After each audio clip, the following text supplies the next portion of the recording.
లేదు. అదేవిధంగా మత్స్యకారులకు భరోసా లేదు, ఎవరికి కూడా చెప్పుకోదగ్గ భరోసా లేదు.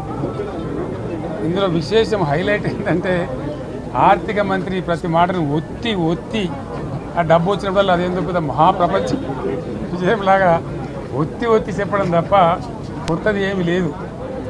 ఒత్తి పలుకులు పలకడం తప్ప కొత్తగా చెప్పింది ఏమీ లేదు. ఒక కొత్త సంక్షేమ పథకం కానీ ఏది కూడా లేదు.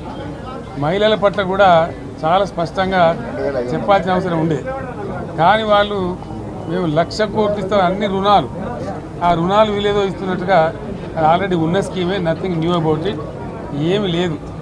వెరసి ఇష్యూ యాజ్ ఏ హోల్. దురదృష్టం ఏంటంటే, చాలా బ్యాడ్ లక్ ఏంటంటే, మేము కూడా ప్రభుత్వం ఏర్పడిన తర్వాత కనీసం ఒక 6 మాసాల సమయం వాళ్ళకి ఇవ్వాలని మేము అనుకున్నాం. నేను కూడా శాసనసభకు పెద్దగా రాలేదు, కానీ ఈరోజు బడ్జెట్ చూస్తే ఏ ఒక్క పాలసీ ఫార్ములేషన్ జరగలేదు.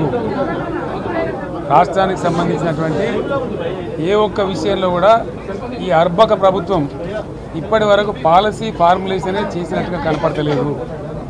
వ్యవసాయం ఉంది, మాకు స్పష్టమైన అవగాహన ఉండే ఈ రాష్ట్రంలో వ్యవసాయ స్థిరీకరణ జరగాలని మేము 2 పంటలకు కూడా ఇచ్చినాం రైతు బంధు.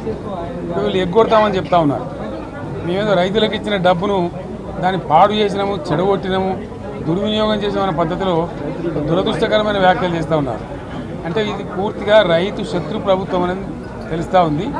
ధాన్యం కొనుగోలు చేయలేదు, విద్యుత్ సరఫరా చేయడం లేదు, నీళ్లు సరఫరా చేయడం లేదు, చాలా ఇబ్బందులు పెడతా ఉన్నారు. ఇంకా రైతు భరోసా, రైతు బంధు గురించి ఇంకా ప్రస్తావనే లేదు. ఎప్పుడు వేస్తారని మా ఎమ్మెల్యేలు అడిస్తే కూడా కనీసం సమాధానం చెప్తలేరు. కాబట్టి రైతులను వంచింది ప్రభుత్వం, వృత్తి కార్మికులను వంచింది.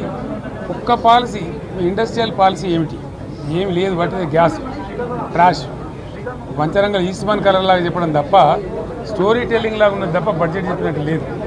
రాష్ట్రంలో వ్యవసాయ పాలసీ ఏమిటి, పారిశ్రామిక పాలసీ ఏమిటి, ఐటీ పాలసీ ఏమిటి, ఇంకా ఇతర అనేక పాలసీలు, పేద వర్గాలకు సంబంధించిన పాలసీ ఏమిటి అనే దాని మీద ఏ ఒక్క దాని మీద కూడా గ్యాసు ట్రాషే తప్ప, చిల్లర మల్లర ప్లాట్ఫామ్ స్పీచ్ లాగా ఉంది తప్ప అది బడ్జెట్ ప్రసంగం లాగా లేదు.